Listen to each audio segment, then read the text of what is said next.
No, we're going to.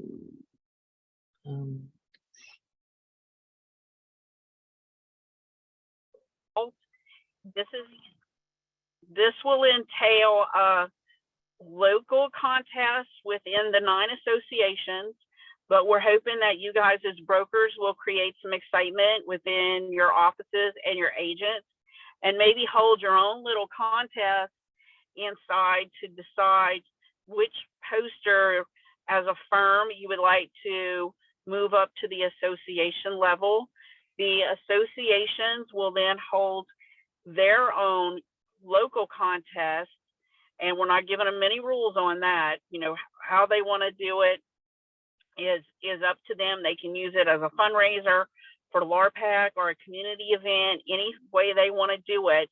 But we will have 9 posters at the state level, plus probably one from the leadership team, that in early April, end of March, the membership will get to vote on. And we will be using that voting to raise money for LARPAC. So it'll be probably an online vote.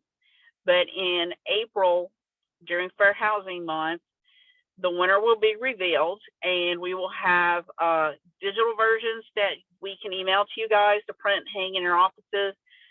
He's discussed having some prints available at Realtor Day that people can take back to hang in their offices.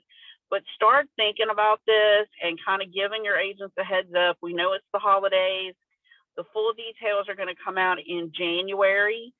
So we do want y'all, I mean, do a broker challenge, you know, challenge another office. Hey, my office is going to be better than yours, or come together and do a multiple office submission. Just start thinking about it, get your agents excited. We want to see a lot of participation, and your locals will be pushing the details out and hopefully creating some excitement there. And I think at this point we're drawing for our first door prize. Is that right, Kim? Yes, we have a couple of door prizes for everyone, and we've got a random number or thing that we'll do. Donna, you ready to roll it? All right. Rhonda, I'll text you the winner and you can announce it. Oh, wait, I'm on my phone, so you might just want to announce it. I'll just announce it. Which one do you want to, Rhonda, which item do you want to draw for? Just, what was the first one on your list? Apple, was it an Apple Watch or earbuds or AirPods or? The Apple Watch, sure. Yeah, let's do the Apple Watch. Okay.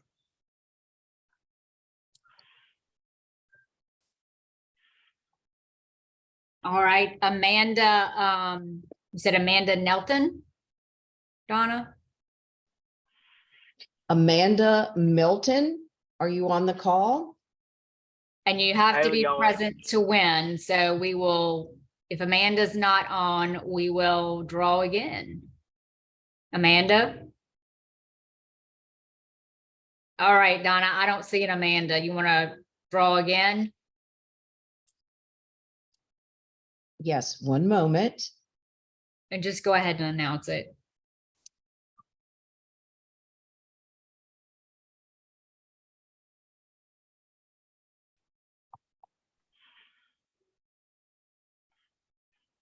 And Danette O'Neill.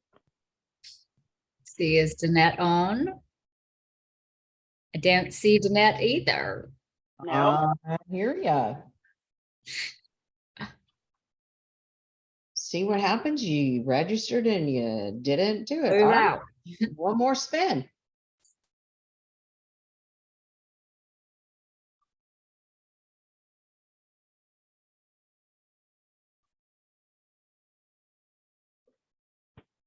Well, Lindsay. Well. Okay, so hang on a second. Let's see. Sorry, I had to enter all the names of all those that were registered.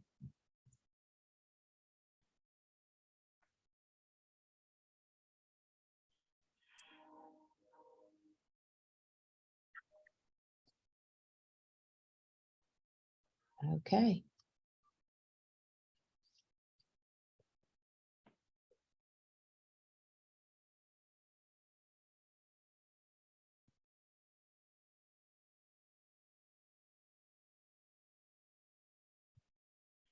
Is Julie Tomlinson on the call? Nope, no Julie. Well, last time, and then we'll move on. Yeah.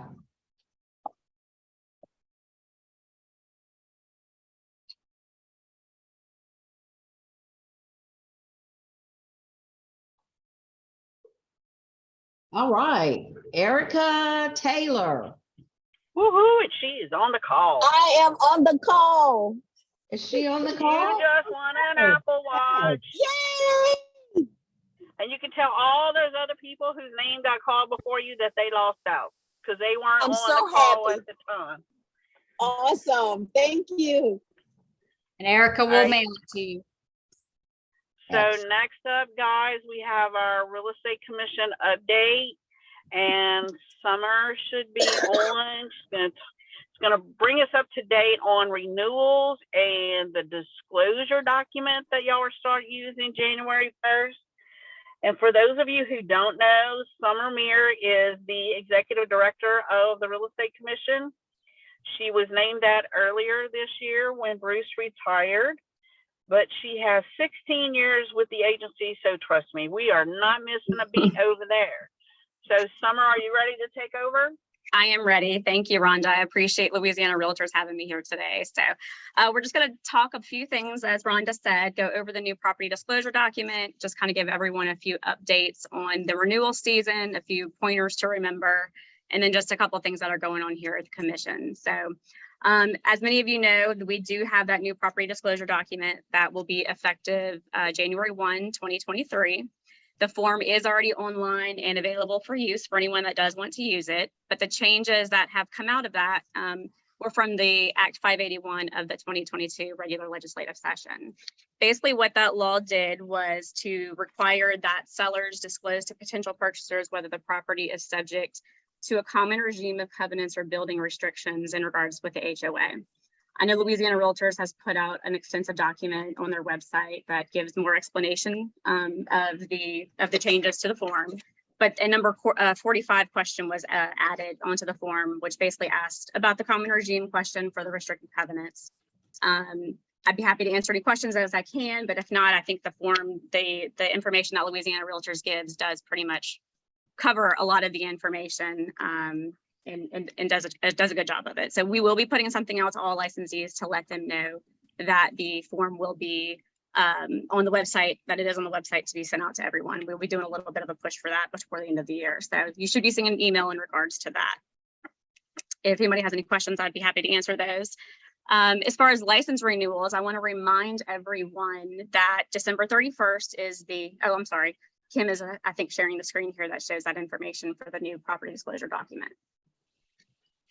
And it does go into basically saying where the changes in the law or what the changes in the law were, what the changes on the forms were, which is mainly, again, that question number 45. And it kind of goes into what the definition of a common regime is, who's required to fill out the form, and things of that nature. So they really did a great job, and we appreciate that to have that information up. Jody, your hand is up. Do you have a question for Summer?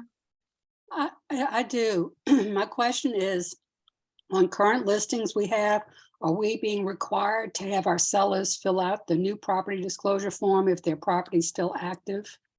So technically the law change doesn't go into effect until January 1. You may want to consult your legal counsel just to determine whether or not they feel that is something that y'all should do. But as of now, the law does not go into effect until January 1. Kim, if you want to jump in, I'm not sure if you have any further thoughts on that. Yeah, and that question is the last question in the article. If you drop down, the question is, does a seller need to fill out a new PDD in 2023 if they filled out the form? And it says it's permissible for 2022 and goes on to provide a little more information. So that is addressed in the article. Thank you. Any other questions on the changes to the property disclosure document? I'd be happy to answer whatever I can. No? Okay, we'll move on. So license renewals, I want to remind everybody that license renewals, they do end on December 31st. We no longer have that delinquent period built into the next year. You cannot renew up until March 31st any longer. So if you have licensees under you, you need to make sure that you are reminding them that they have to renew that license by December 31st. We are in the delinquent renewal period, the last portion. So there is a $200 delinquent fee added on to any renewals right now. But again, those licenses do expire on December 31st. I do want to remind brokers to please check your corporate license to make sure that you have also renewed that. Because if you have not, most of your licensees are under your corporate license. If you do not renew that corporate license, that will affect the status of their license. They would not be an active license status. So please do check that. There is a separate login for your brokerage as opposed to your personal broker account. So you do want to go in and check and make sure that you have renewed both your personal license as well as your corporate license. We are doing really well with our renewal numbers. We're at about 94% completely renewed for our active licensees. So we're where we think we should be as far as that goes. We will be doing a final push and sending out additional emails to all of those and target those that have not renewed as of yet. So we will be keeping that push going on before December 31st does come around. As far as this continuing education goes, I do want to remind everyone, if you have new licensees that are sponsored with your corporation or under your personal license, that these new licensees do have to complete the total 12 hours of continuing education. The 90-hour pre-licensing course will not count towards their 8 hours of electives. The only thing that would count would be the post-licensing course if they completed it and finished it within 2022. And then they have to have that 4-hour mandatory also. So please just make sure that when you're discussing with your licensees, if you're having your sales meetings, to remind them that that education has to be completed by December 31st and that the 90-hour pre-licensing course does not count for new licensees. Does anybody have any questions on that or anything about continuing education? Yes. Okay. Hi there. So let me make sure I understood that right. I go get licensed on December 31st. I've now got to complete 12 hours. You do. Unfortunately, you would have to complete 12 hours. If anyone comes in and asks, we really try to tell them, hey, if you don't have any business that you have to do prior to the end of the year, you really should probably wait until we can hold your license, the application, and tell them it would be effective January 1st.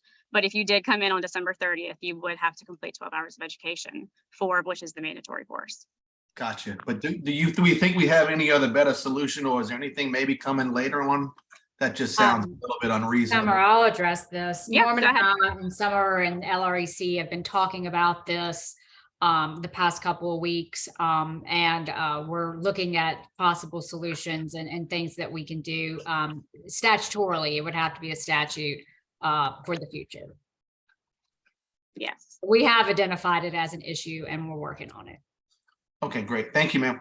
Welcome. And we have a question about the mandatory topic for 2023. Okay, so we will have 2 mandatory topics next year. We have the regular mandatory course as well as the broker mandatory course. I'm going to try to pull it up on the website to give you the exact topics. But basically, the two courses each have 4 one-hour modules, and they consist of topics such as the new flood requirements. They're in the broker portion. Hey, if you give me, I'm sorry, I should have had this already pulled up. I want to be able to tell you what it is. My apologies, 1 second.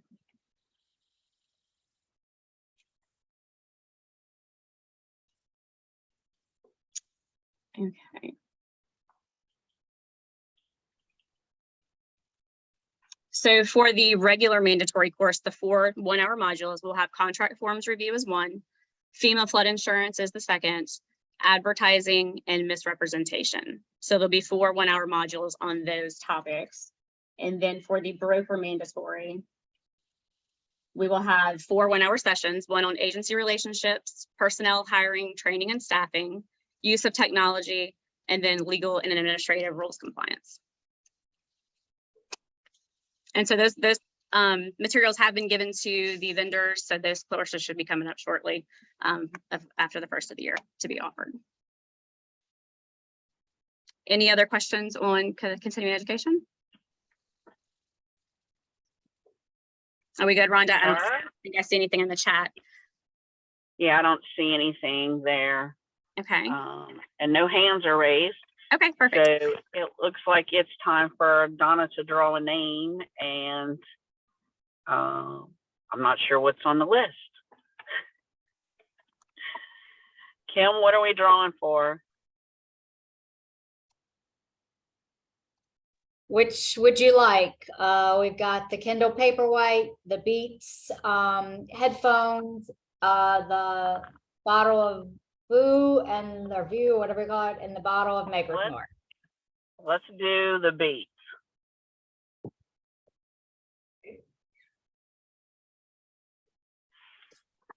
All right, Donna, you ready?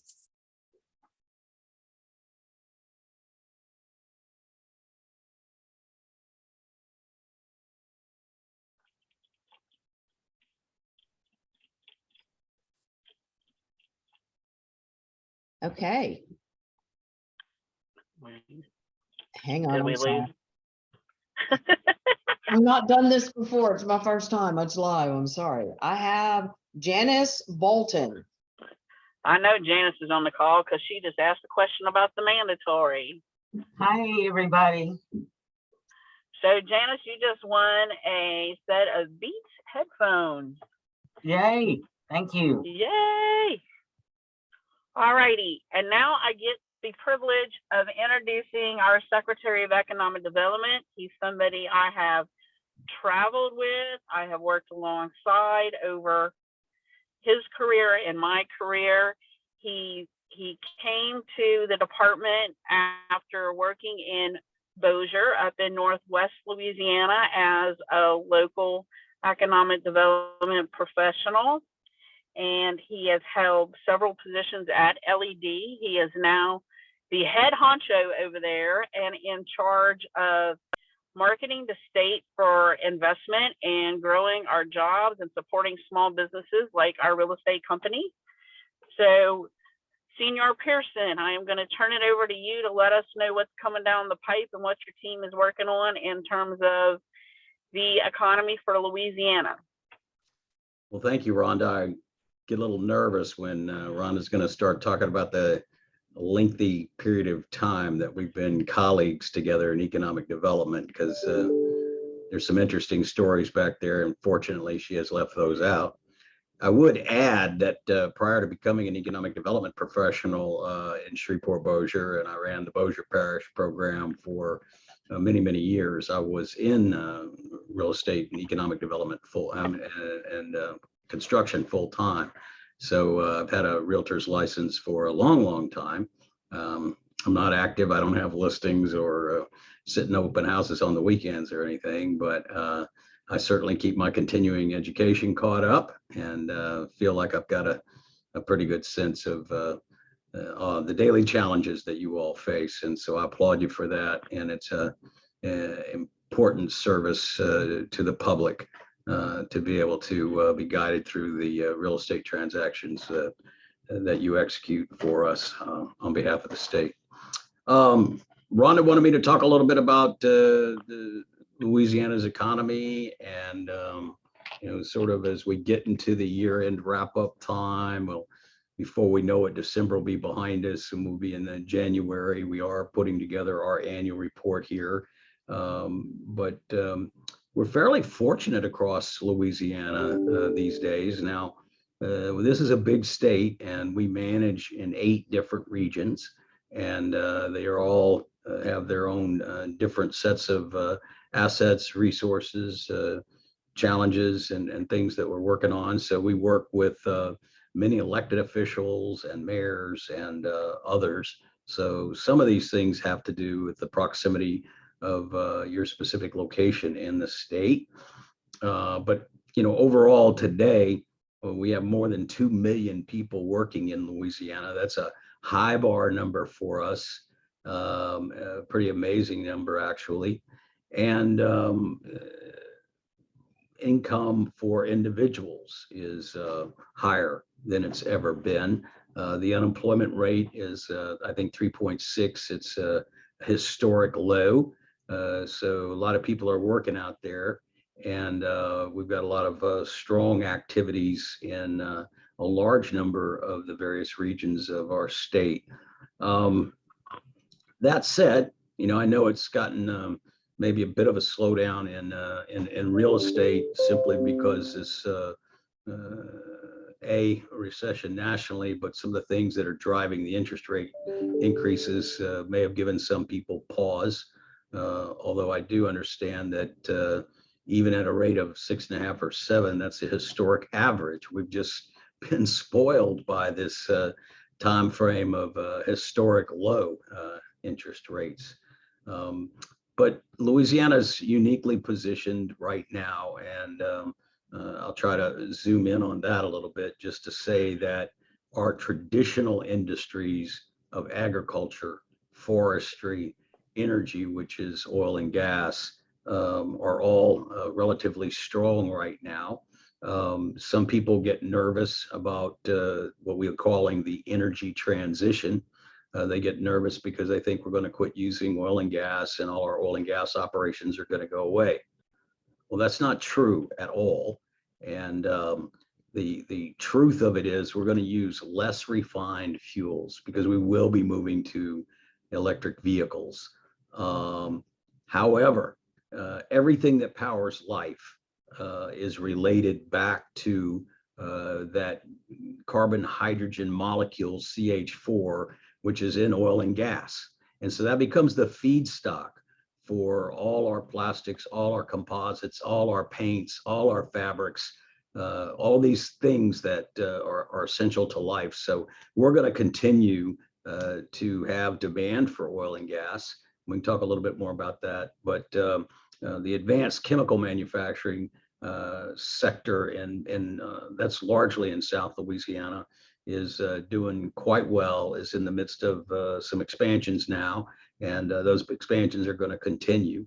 You're also over in Southwest Louisiana struggling to come back from very, very significant hurricane damage.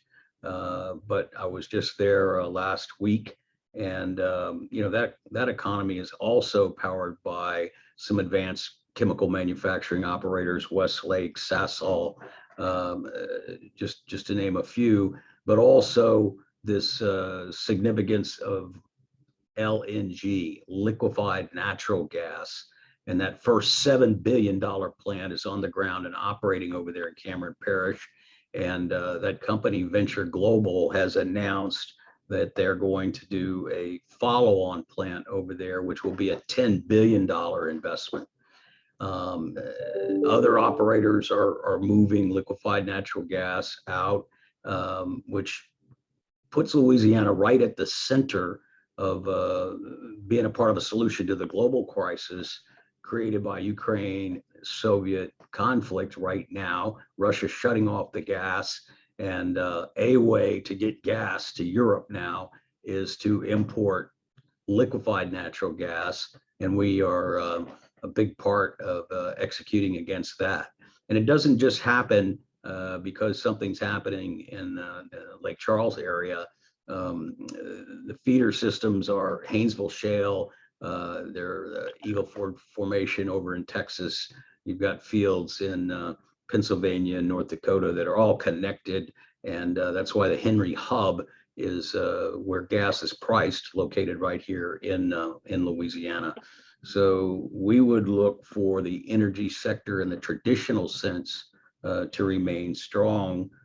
But as we all know, there's a global push to reduce greenhouse gases, which are contributing to sea rise and to a greater frequency of storms and hurricanes and things of that nature. So we're positioning Louisiana to also be a leader in the renewable energy fields. So you may hear about some solar arrays being proposed for your parish. I would argue that's a great thing.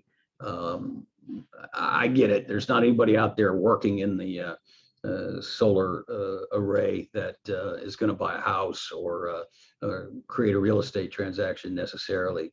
But what is happening is that investment is a 30 to 40 year investment, and it's going on the tax rolls, and it's generating a lot of revenue for parish government and parish schools and the sheriff.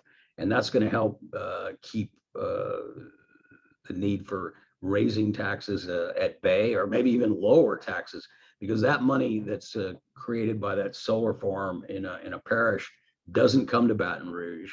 It's a local tax millage, and that goes to your parish, and they'll choose whether it goes to broadband or road improvements or healthcare or those kind of decisions that can be made locally.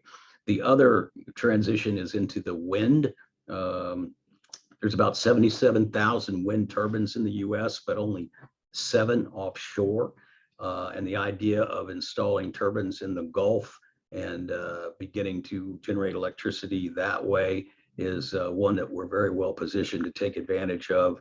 We build those kind of fabricated units that anchor a wind producing turbine offshore. And we also are able to construct those kind of things because of our Gulf of Mexico experience. So for areas in Southeast Louisiana along the bayou, this new idea of getting into wind energy production is a really good one. For the greater New Orleans area, we're pleased to see tourism kind of coming back online. This is not our area that's under the Lieutenant Governor, but we have had a lot of success over there, both with software development companies and really trying to expand the logistics capacity of the greater New Orleans area with an international containers being so much a part of modern commerce in this global economy. And that's another thing for each of you, whichever regions of the state you're in. Our ports have been remarkable in what they help us do in terms of developing the economy of a local area. That resides primarily in the fact that these ports are nodes to global shipping, both inbound and outbound.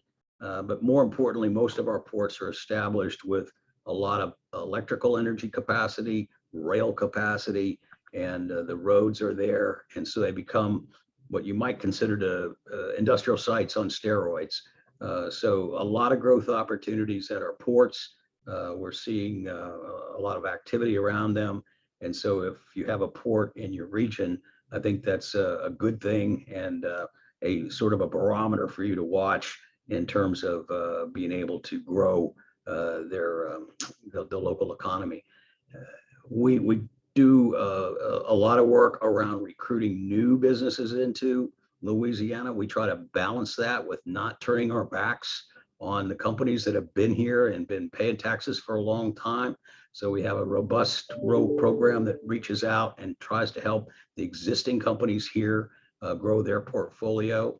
We look globally to try to attract new investment dollars into our state from Europe, South Africa, from Asia, and we've been very successful, actually sort of a national leader in a lot of those lanes. So the international piece of this is important. We have a program that's also helping to promote exports.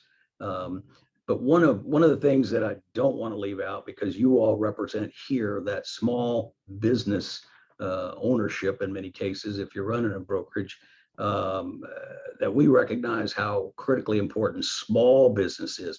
All these big projects that I talk about would be impossible to execute if they didn't have the backing of all the local resource providers, service providers that they need to operate their big operations. So we recognize small business is critically important. There's a small business development center. We have 10 of them across the state, and it's a great way to plug into growing a small business. And yesterday we had a exciting announcement that we've been working on for about 6 months, which is the award from the U.S. Treasury of $113 million that we're going to be able to make available to companies in Louisiana. We want to reach out and address the needs of some of our underserved communities and rural communities. And also, we've been absent really from the venture capital investment lane for a while. The state doesn't really make direct company B2B kind of engagement with capital to venture capital, but we work with those, you can consider them maybe a wholesaler, somebody that's qualified to manage a portfolio of growing businesses. And for the first time, we'll be able to put a lot of capital into a number of the venture capital companies that are powering some of these new ideas and products, services, applications, software that are out there, and let these companies grow right here at home. The cliche on that one is, Steve Jobs in the garage inventing Apple computer. But there's people with new technologies, new ideas, and working on our university campuses and other locations that we're going to be able to invest in and continue to grow those companies. I can sort of let it rest right there, but happy to try to answer your questions about your specific region or other topics that you might want to cover in the time that we have allotted. And let me just say, when he refers to wholesaling in venture capital, it is very much different than the wholesalers that we're seeing in the housing market that we're constantly battling against. So please don't think he's working against us. He's actually working to promote Louisiana companies to agents, more or less, who can help match venture capitalists with those businesses looking for those funds that are desperately needed to get their business off the ground. It's a group of people that would walk into the bank and the bank would say, no, this is too risky for me. I can't help you.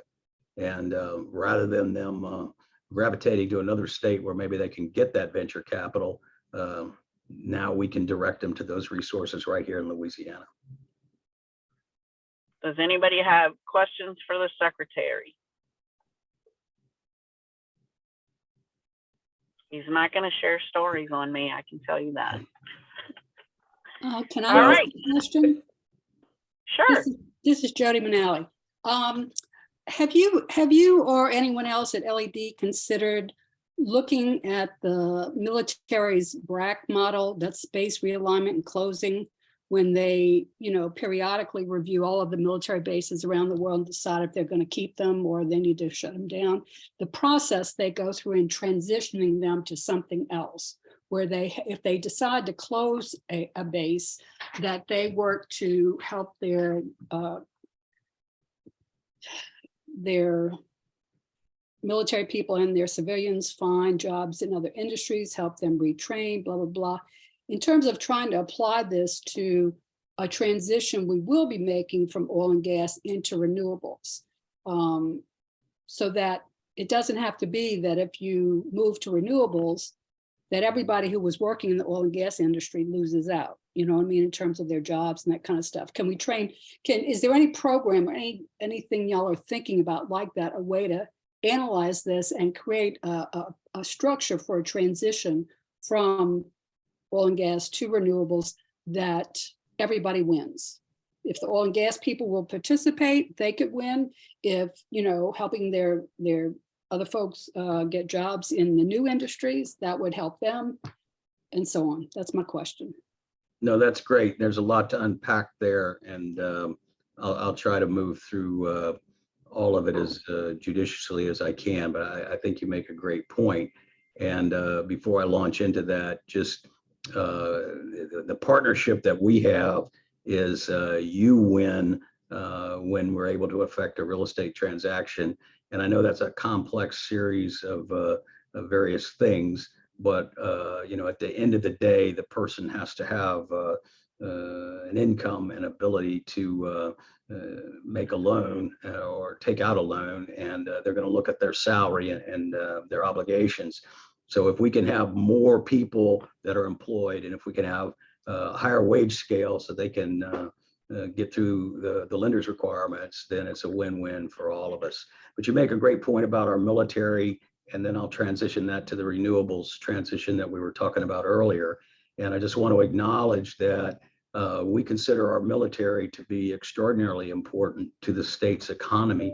There are 77,000 jobs that are directly or indirectly tied to the Department of Defense. The people around Barksdale and Shreveport-Bossier know it. The people around Polk and Central and Southwest Louisiana know it. The people around Bellchase in the Southeast region of our state know it. So we are constantly at work in Washington, where we have some representation there. that helps us in Congress and in the Pentagon, where all these decisions are made about basing, and there's a robust competition out there between various installations for new investments by the military. And so if you're not, in the game, then you're locked out of the game. So important. We always work hard to guard against BRAC becoming, for one reason or another, to have any one of those military installations shut down is dreadful. And it did happen to us at England Air Force Base in central Louisiana, where you now have Alexandria Air Park, which is sort of a model of how to go through that redevelopment process. And at the time, the federal government was doing a better job of making communities whole by doing some investments around those. But they did. They converted to a civilian airport, and I call it the Marriott Airport. If you ever fly out of Alexandria, it's one of the nicest airports in the state. It has a water fountain in there and marble tile floors in the elevators. But around that, they took the base housing and converted into retirement units. They kept the golf course. They did some important things in the transition. So the community didn't suffer as much as it could have relative to that change. Now, when we talk about the transition in energy, I think you make a great point, and we do have even some dollars that are being directed in that fashion right now. We were successful in securing a $50 million grant from the EDA through in Southeast Louisiana, but the partnership is all across Louisiana for the development of the hydrogen economy. And that's another 20-minute speech that I don't really have time to give. But in that program, there are job funds and planning necessary to convert some of the oil and gas production jobs over into the kinds of jobs that are going to be important around the new economy of hydrogen. And it's really some exciting stuff. But keep in mind, I want to stress it, that oil and gas is not going away. We are going to need it for the foreseeable future because that molecule is what makes everything in life possible. And so we just won't turn as much of that petroleum into refined fuels. The gas station is going to become a recharging station at some point in the not too distant future. Thank you.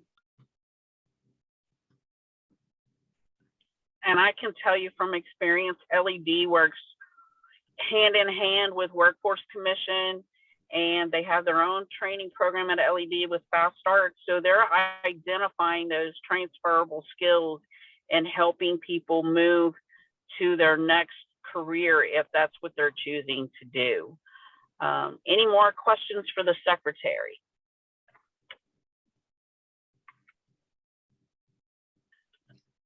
All right, well, Dawn, thank you for being with us and sharing your insight. If we have follow-up questions, I'll get them emailed to you and answers sent back around.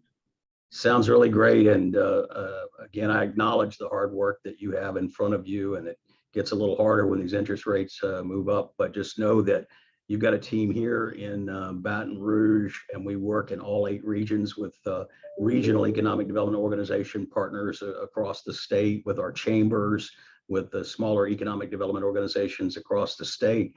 And every day we get out of bed trying to figure out how the folks that live in your community can either keep their job, or we can bring in new business investment that will give them the opportunity to compete for a job that provides more income or more job satisfaction. We want people to be able to raise their families and maintain their livelihoods here.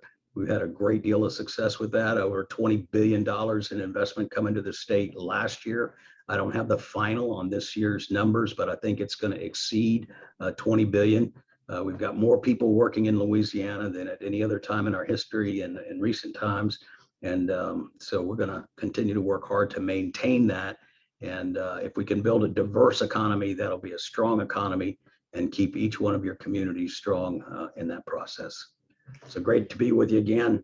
Rhonda, call anytime. All right, thank you, sir. All right, bye now. Donna, are you Donna, are you ready to draw the next name? I am ready. I am spinning the wheel. And we're going to give away our last piece of technology. Oh, you want to give the Kindle? Yeah, let's give the Kindle. Okay. My winner is Ann Farmer. I don't. Oh, Annie is on the call. Yay, Ann.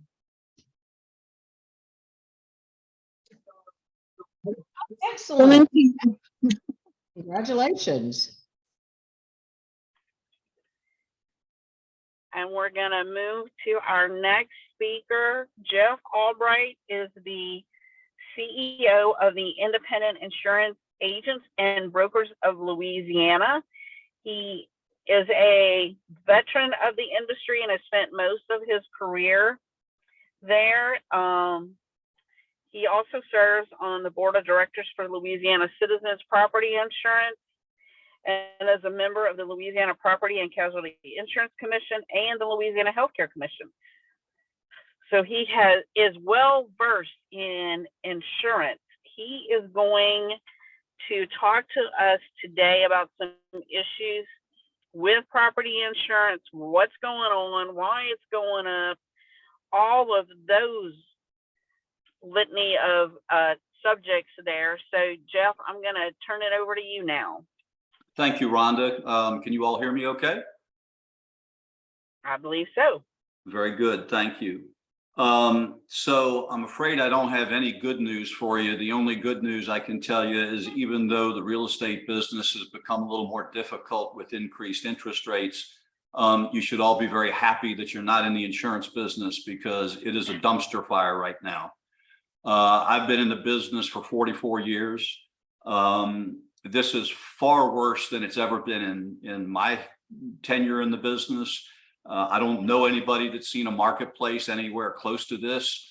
It got a little bit bad after Hurricanes Katrina and Rita in 2005, but the market is significantly worse than that now.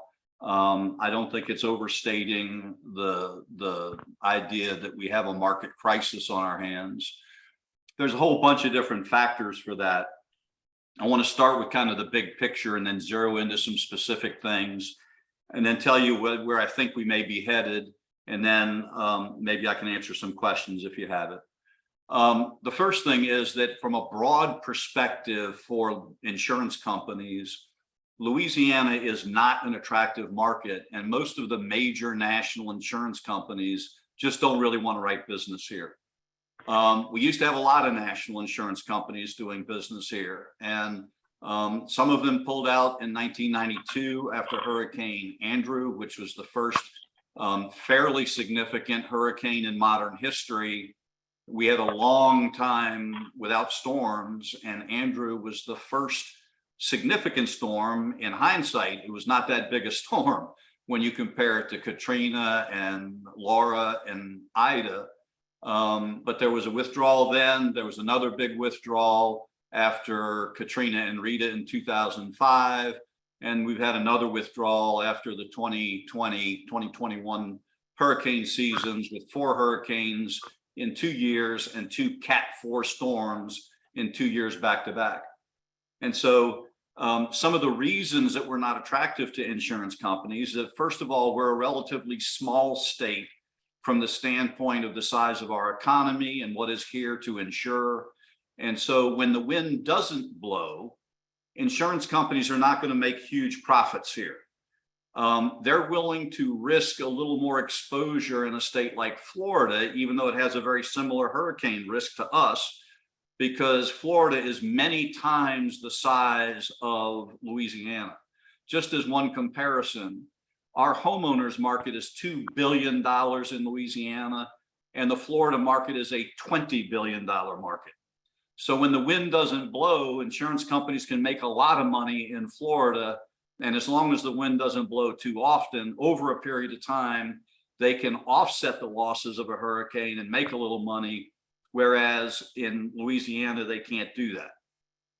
We did an analysis of homeowners what we call an underwriting profit. If you take all the money that the insurance companies accept in premiums and all of the money that they spent on their operating expenses and claims between 2005 when Katrina and Rita hit and 2021 after Ida, the insurance industry has lost almost $14 billion on a $2 billion homeowners market.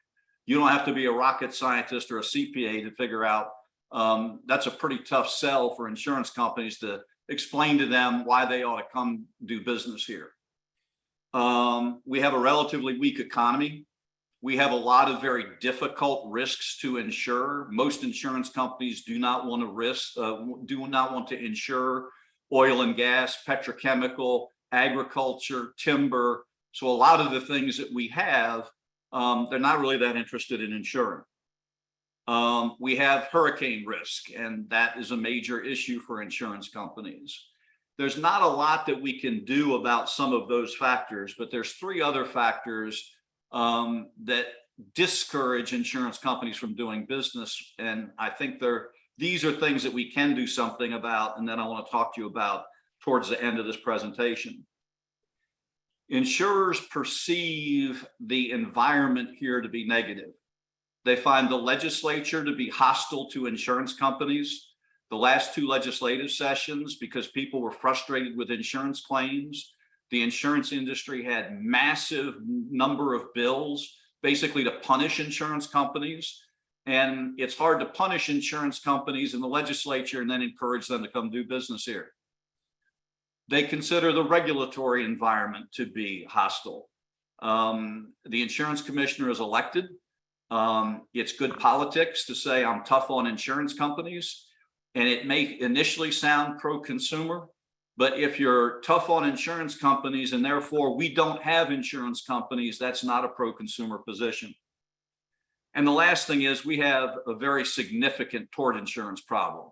Not only is the property market awful in Louisiana, but the automobile insurance market is awful. And the reason it's awful is that our accident rate is only slightly higher than the national average, but our bodily injury claim rate is double the national average. We sue people twice as often as the national average.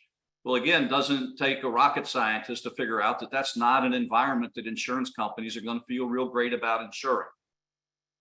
So we're a difficult market. In our view, the next couple of years are going to be rough. There's not going to be an immediate turnaround in this marketplace. We just got word this week in the last 2 days that an insurance company by the name of United Property Casualty, UPC Insurance Company, is getting ready to run off 33,000 policies between now and the end of May. Another insurance company, Centauri, who has been writing insurance, is getting ready to non-renew a whole bunch of their policies because we have a unique law in Louisiana that says once they've been on the books for more than 3 years, the insurance company can't get off of them. And they're scared to death that they're going to be locked in on these policies and they can't get off of them and that they'll have more exposure than they can handle. A big part of the problem is that the reinsurance industry, so insurance companies reinsure their catastrophe risk like hurricane with reinsurers. Insurance companies buy insurance.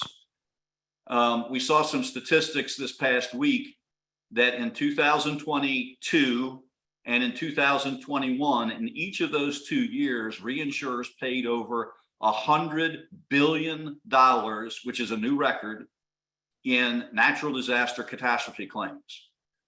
You may or may not believe in climate change. Insurance companies believe in climate change, and it has fundamentally changed their experience and therefore their appetite to insure hurricane exposed states. So we need a couple of things. Number one, we need a little good luck. We were fortunate this year. We did not have any hurricanes. We weren't entirely lucky in that Hurricane Ian in Florida is still going to cost the insurance industry somewhere between $40 and $70 billion. And that affects the overall marketplace. Thankfully, it doesn't affect our direct experience in Louisiana, but it's still a hit to the property insurance industry. And it's 3 years in a row we've had a Cat 4 hurricane. I saw an interesting discussion on the Weather Channel recently where they made note of when all of the Cat 4 storms in history have hit. And there were none before 2017. And there have been 8 since 2017. That changes the formula for insurance companies. So we need a little luck with the weather. But the other thing that we believe we need to do is to change the things we can change in Louisiana to make the market environment here more favorable to insurers, to encourage them to come back into the state. There is a company trade association called the American Property Casualty Insurers Association, APCIA. APCIA, the Reinsurers Association, and the Bermuda Insurers Association, which is the other big reinsurance group, put out a report several months ago, and they did a study on the difficulties in the marketplace.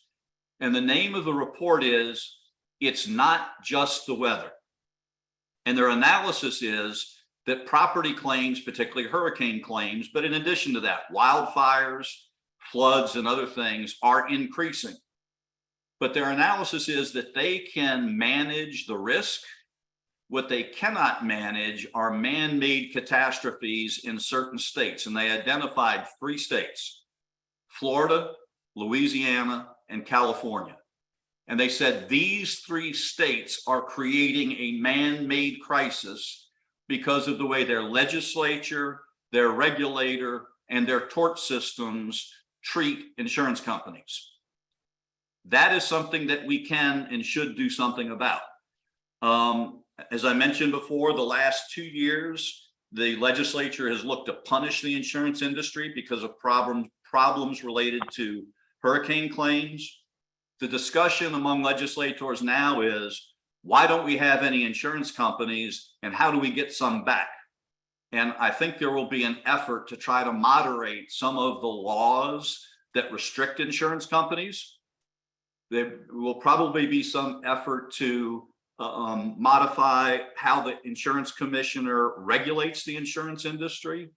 And we need some tort reform, but the political reality is that is not going to happen until we get a new governor after the elections in 2023. So tort reform is on everybody's agenda for 2024. But if we can open up insurance legislation, insurance regulation, and do some tort reform, insurance companies will see an opportunity to do business in Louisiana. And Lord knows our property insurance and automobile insurance rates are so high.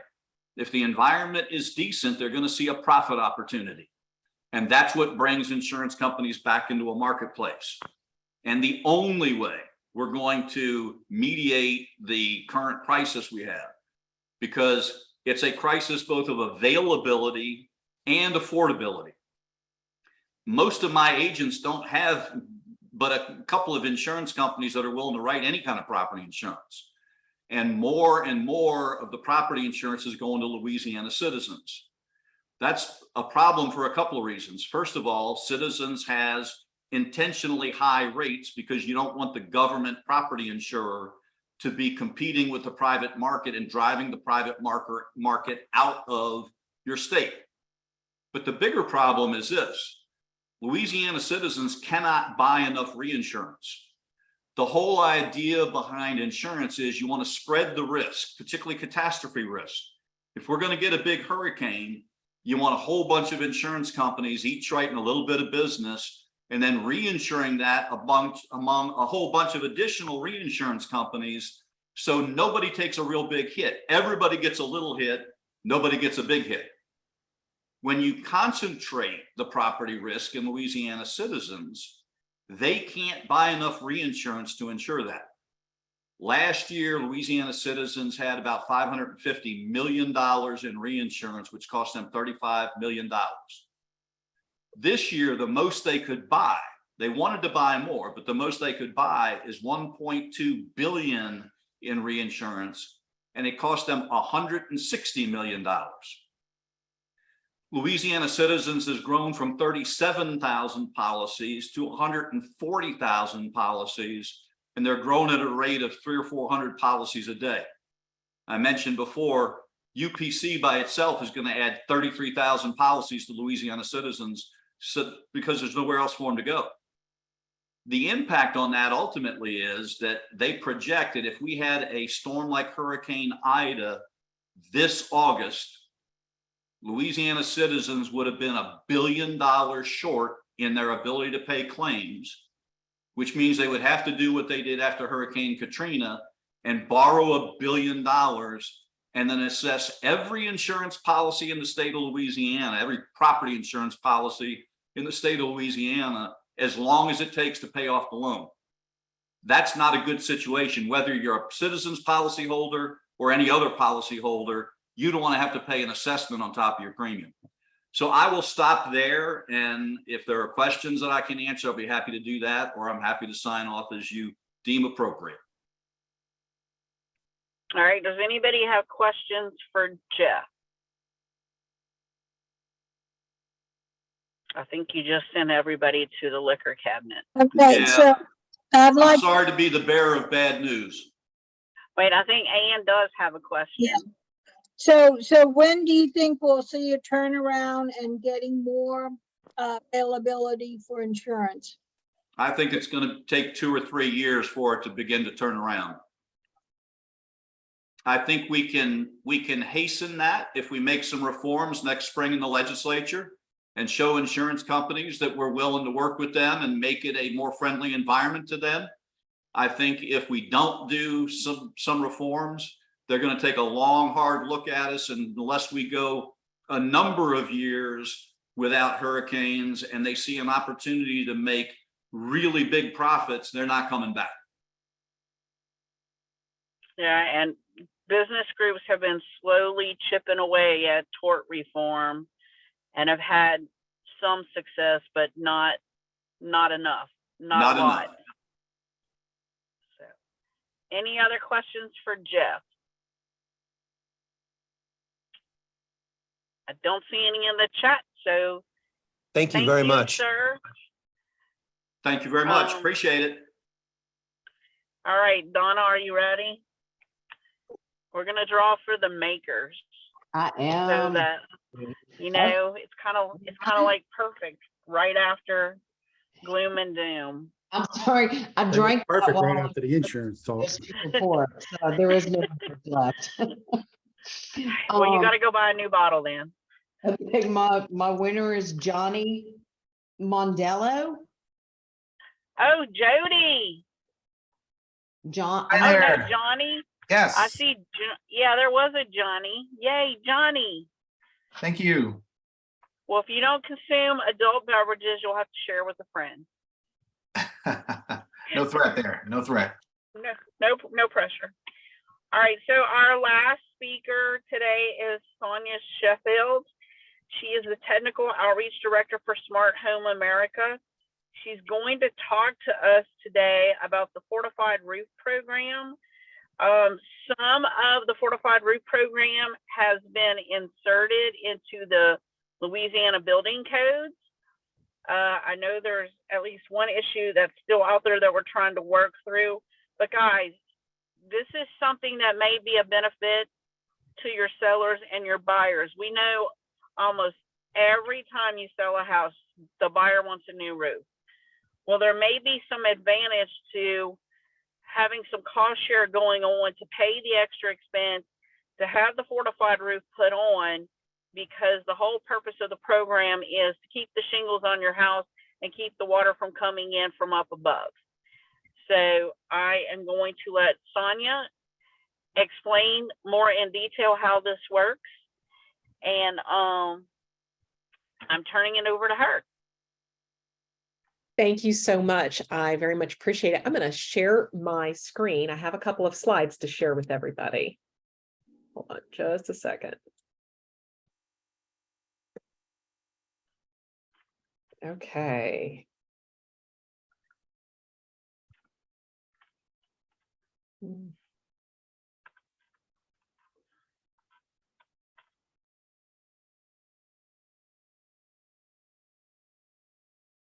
Okay, can everybody see my screen? Yes, Yes. I can. Excellent. Okay, thank you so much. Well, after Mr. Albright's assessment of the insurance market, I would like to give us a little bright spot of hope.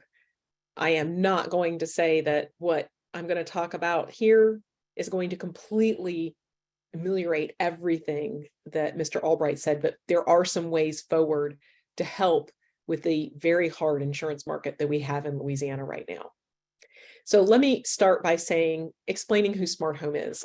Smart Home America is a small nonprofit, and we tend to think about smart homes as being homes that are wired, that have Ring doorbells and Alexa and refrigerators that tell you when you're low in milk. But what we really want to talk about today is a smart home that resists the wind and the wind-driven rain. It resists flooding. It's built above that flood level. And because of those two things, because the home is wind and rain resistant, not proof. We're not talking about disaster-proof things. We're talking about making homes better so they're resistant. It is easier to get insurance and more affordable.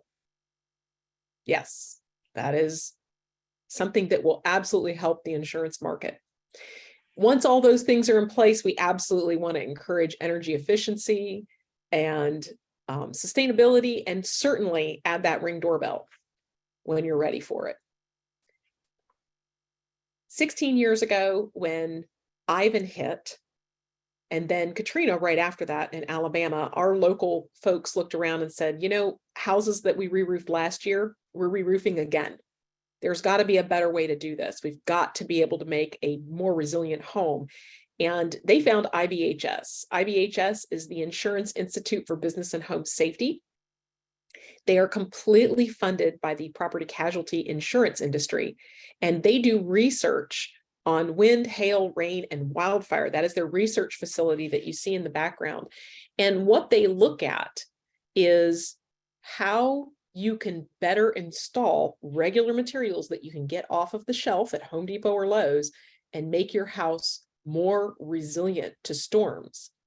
So that research facility tests construction materials and the methods of putting those materials in place.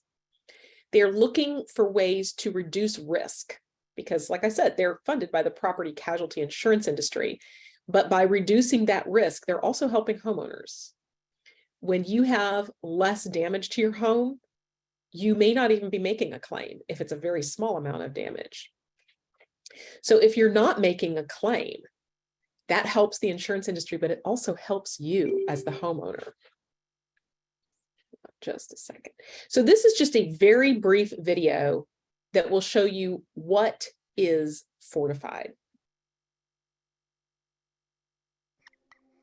Year after year, severe storms along the coast and far inland prove just how vulnerable homes, businesses, and communities are when it comes to natural disasters. To help prevent further destruction, the Insurance Institute for Business and Home Safety, known as IBHS, created the Fortified programs. Specific design and construction standards give home and business owners options to better protect their buildings against hurricanes, hailstorms, low-level tornadoes, and severe thunderstorms. A strong quality control component ensures owners are getting the protection they deserve. There are several fortified programs, all based on objective, science-based building techniques. This video focuses on the Fortified Home program, which addresses the natural hazard posing the biggest risk in a specific area. The construction standards can be used to build a new home or upgrade an existing home. Using data from more than 20 years of storm damage investigations in the field by IBHS and other experts, along with data from laboratory testing at the IBHS Research Center, Fortified Home provides a uniform set of superior building standards, standards that are stronger than most state building code requirements. Homeowners and builders work with Fortified Home evaluators throughout the construction or retrofitting process to make sure they achieve the desired level of disaster protection that best fits their budget. The roof, a home's first line of defense against Mother Nature, provides a comprehensive roof system designed to keep both wind and water out. A fortified roof features a wind-driven rain management system for advanced protection against water damage. It also provides superior wind uplift resistance by using ring shank nails, which provide double the strength of nails used on traditional homes. The silver level adds extra protection by strengthening building openings, such as windows and doors, to keep out wind, water, and flying debris. The gold level designation ensures the house is tied together and has what engineers call a continuous load path. This means the roof is tied to the walls are tied to the floors, and the house is tied to the foundation. The continuous load path helps the home to stand strong when high winds try to tear it apart. After a certified third-party evaluator verifies all upgrades and critical construction details are complete, homeowners receive a designation certificate with a unique ID number that is valid for 5 years. Fortified Home provides cost-effective, consistent, and defined structural upgrades. These science-based construction practices reduce the risk of damage from extreme weather events and deliver meaningful value to homeowners. That is why Fortified has been endorsed by local, state, and federal government agencies and is being adopted by builders and contractors at all price points. For a complete description of Fortified Home benefits and requirements, visit disastersafety.org/fortified. Fortified works. It truly is the national standard for resilient construction. Okay, now that we've talked about a very high level view of what is fortified, it is actually a beyond code construction standard. It was created by the Insurance Institute for Business and Home Safety, IBHS. They create that fortified standard, and Smart Home takes that standard and we bring it out to the community.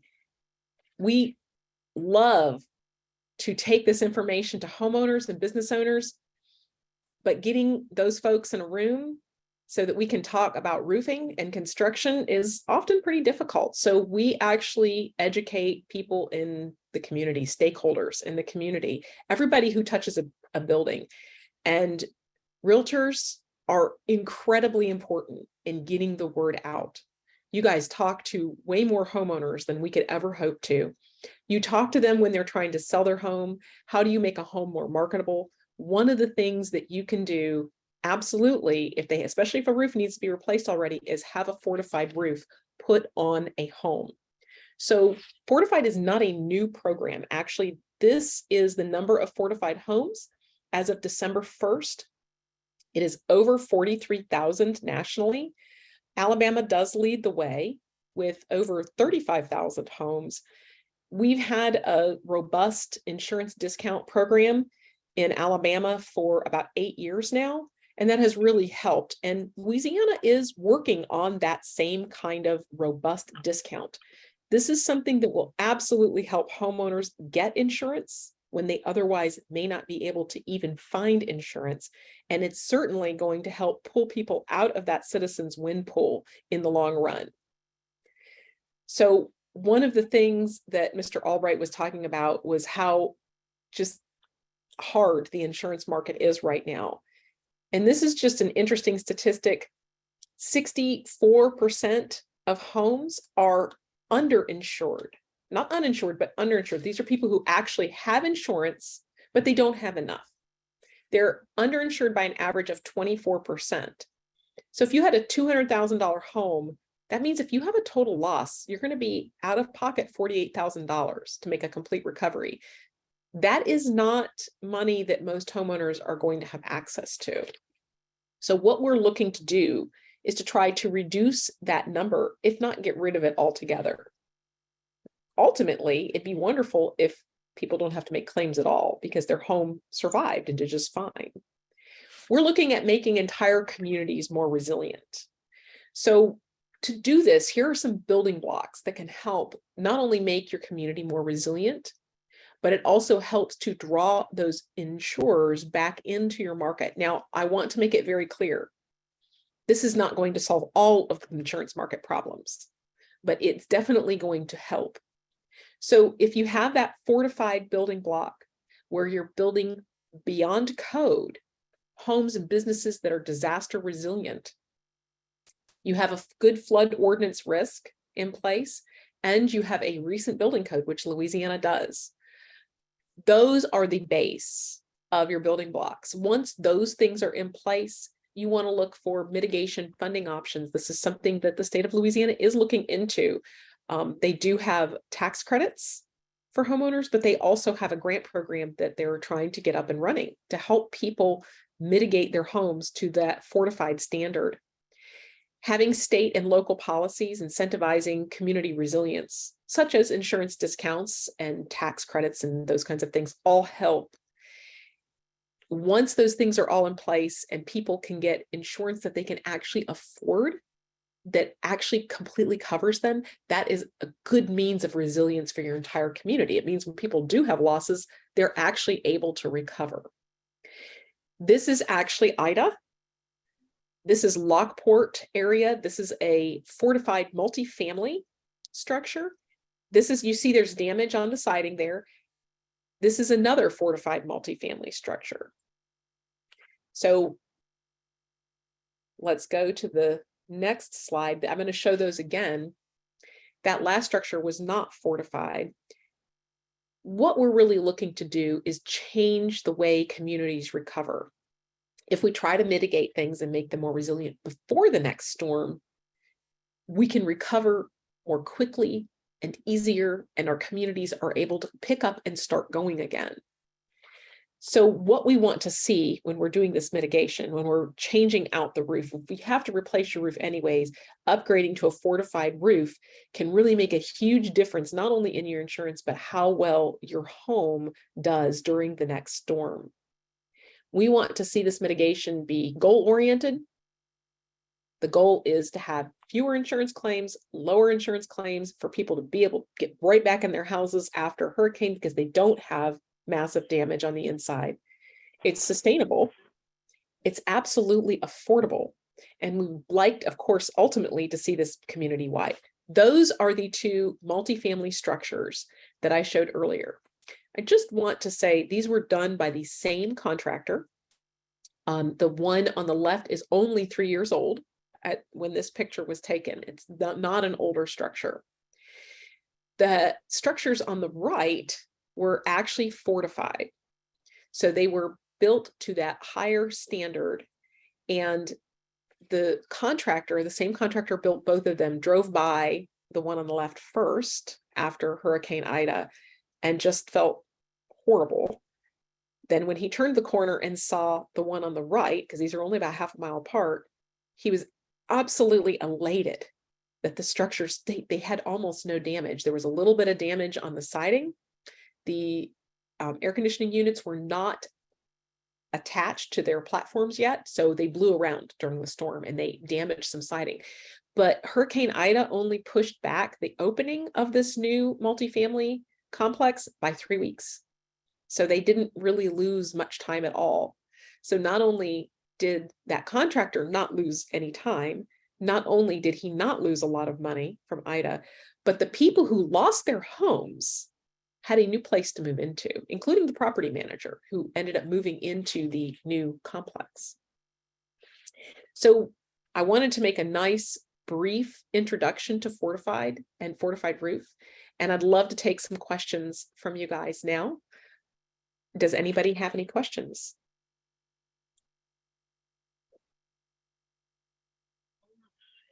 Oh, I see. Yes, Kim said Representative Paula Davis passed the legislation authorizing the discounts for building. Yes, the rules have not been all fixed yet. And that is something that is ongoing. They are still working on legislation to work out exactly what those fortified discounts are going to be. They are coming. Like anything with government, it moves slowly, but they are coming. It is something that they're actively working on. Does anybody else have? Yes. Yes. How much more does it cost to build a fortified roof than, you know, a medium quality level roof? Yeah, sure. That's a great question. So let me preface it by saying I'm going to answer this as of January 1.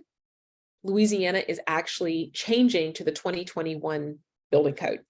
So the cost difference depends a lot on which code everybody's following. So because that's January 1 and that's so close, a lot of the things that are required for fortified are now going to be required as part of the building code. So the increase is going to be on average, depending on the size of the roof, between $1,700 and $700, which is very small dollars per roof. It's going to be a very small amount. There is an evaluator fee. So the power of the Fortified program and the reason insurance companies are willing to give discounts is everything is third-party verified. That means it's not the roofer, it's not the homeowner, it's an independent third party. That's your Fortified evaluator. A Fortified evaluator is going to document everything and submit it to IBHS. Remember that Insurance Institute for Business and Home Safety that created that Fortified standard? They are the ones who come back and give that designation, which will lead to, there are already insurance discounts, but they're not real stable. They're kind of all over the place right now as things kind of get settled. So there are insurance discounts out there for Fortified. They're not real consistent right now, but it is something that we're working towards. And I always encourage people to call around. So it's a minimal upgrade. And it's definitely worth it as far as, getting some insurance savings and knowing that your house is going to do better. Okay, there's a question from Candace that says, are contractors required to obtain a special certification to install Fortified? No, they are not. However, when there is a grant program in Louisiana, those contractors that work within the grant program will absolutely have to be certified.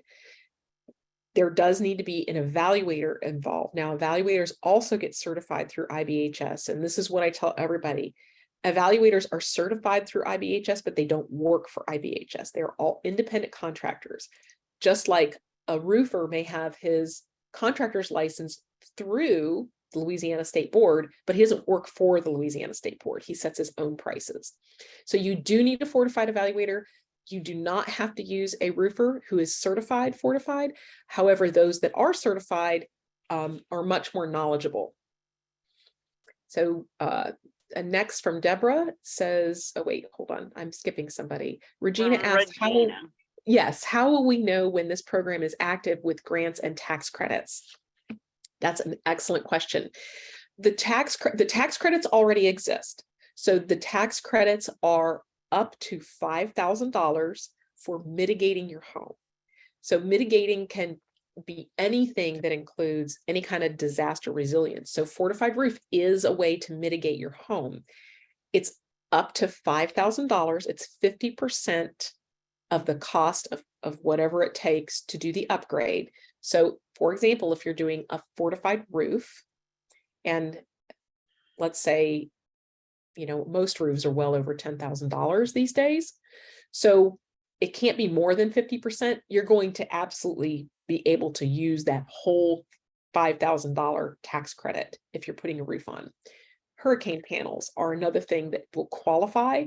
Your hurricane panels are not going to cost $10,000 in general, unless you get something like Bahama shutters or something that are very expensive. Those you would only take 50% of the cost. And let me also say, those tax credits can only be used on the home you claim homestead exemption on. It's for your primary home. It's not for rentals. It's not for your second home. It's not for a new home under construction either. So the Fortified, as far as the Fortified discounts go, those will be coming. I'm hoping in this next legislative session, they're going to have some more firm guidance on what those are going to look like. As far as when everything will open, you can always check on our site, smarthomeamerica.org. We actually have a section on Louisiana, and we always have the latest news on there, what's going on as far as Fortified and resilient construction, resilience in general for Louisiana. I can send the link out, and you guys can share it with everybody. So the next question is from Deborah. I believe you said it was Fortified for only 5 years. I'm so glad somebody caught that. Thank you. So it is Fortified for 5 years. So you have a designation. It's like a little sheet of paper that has the address and it has an expiration date. So why only 5 years? What they're looking for every 5 years, you can renew that certificate forever. What they're looking for is, did you make any major changes to the exterior of your house? Like, did you add on a mother-in-law suite? is a good one because you can't fortify part of a house. So if you added a mother-in-law suite and none of the construction was documented, we are probably going to have a problem with keeping your certificate. But the other thing, the real thing that they're looking for is there 5 years of life left in your roof? Because the roof is the most important part. If your roof is strong and it's set up to stay on the house, when the hurricane comes, your house is much more likely to not have any damage at all. So every 5 years, homeowners that have a fortified designation receive a postcard from IBHS that says, hey, your designation is expiring. You can hire any fortified evaluator to do a redesignation. Redesignations are not invasive. They're all done from the outside of the home. They're pictures taken from the outside. They don't get inside your attic or anything like that. And they are relatively inexpensive. They're between $100 to $150 every 5 years. I can tell you it's painless. It's really inexpensive. And it's absolutely worth it to keep your insurance discount. We do not have set insurance discounts in Louisiana yet. However, Louisiana does seem to be following the Alabama model. And I will tell you, coastal Alabama, for just fortified roof, you're seeing 20 to 25% off the wind portion of your insurance. So that's just kind of the basic low bar there. Next question. Let's see. Kim asked. I don't really see a question. Kim's going to post information about the tax credits on our website, and that information will also be in an upcoming resource email. And then once the grant program is finalized, they will do the same. Oh, excellent. That's very good to know. So that's great to know. Thank you so much. I appreciate that. Yeah, there will be no shortage of people shouting the grant program from the rooftops, I'm sure. It will be big, big news. So I know that they're still working on the infrastructure. Like, they have to create a whole software program for people to apply for the grant and where all of that information gets housed. And that's what they're working on right now. And I know that they are really working almost round the clock trying to get everything stood up for the grant program. They're very excited about it. And I think it's going to be, excellent for homeowners. And, as realtors, your homeowners will be eligible, whether they're new homeowners, as long as it's their primary home, or the homeowners that are thinking about selling. As far as I know, there's not going to be a requirement for homeowners to stay in their home for any particular amount of time after they have put a fortified roof on through the grant program. Hopefully that will stay that way. It's something to kind of watch out for, though, when you're talking about, using it as a homeowner's, thinking about selling. All right. Are there any more questions? And Kim is saying we're working to possibly have this program expanded so that we can get some continuing ed credit next year. So we'll see what we can do about that, guys. Not seeing any more questions. Great. So, Donna, we're ready for the last drawing. And it is a bottle of Via Clio champagne, so you can celebrate your New Year or your Christmas holiday or any other holiday, or just celebrate because, that's what we do in Louisiana. So, Donna. All right, my wheel has spun and it landed on Walter Mitchell. Walter? I know I let him in, and Walter is still on the call. Excellent. Walter, we're all coming to your house to get a glass of champagne. Are you ready? He's on here twice. Okay.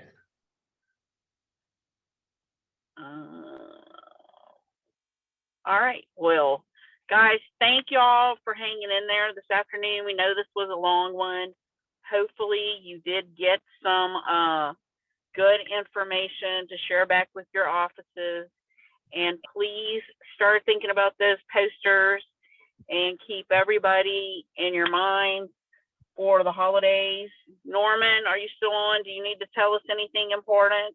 No, just thank the brokers again for their time and effort. Send us in your topics of interest you'd like to see in the future as you articulated on the first part of the call, and let us know what other topics you'd like to hear. And we are here for all of you to make you more successful, not only at the end of this year, but in 2023 and beyond. Yeah, and y'all, if the 3 o'clock in the afternoon time slot doesn't work, let us know that too. We haven't planned next year's, but we will do 4 of these, and we will supplement it with some other opportunities to get together with y'all. We are planning a broker summit for next summer, so we hope that y'all will join us. We'll be sending out details on that as things move forward with that. And with that, I'm going to say bye, y'all. Have a good holiday season. Stay safe, and we'll see you in February in New Orleans at our first conference where both the mandatory and the broker mandatory will be offered. So I'll see y'all later. Thanks, Rhonda.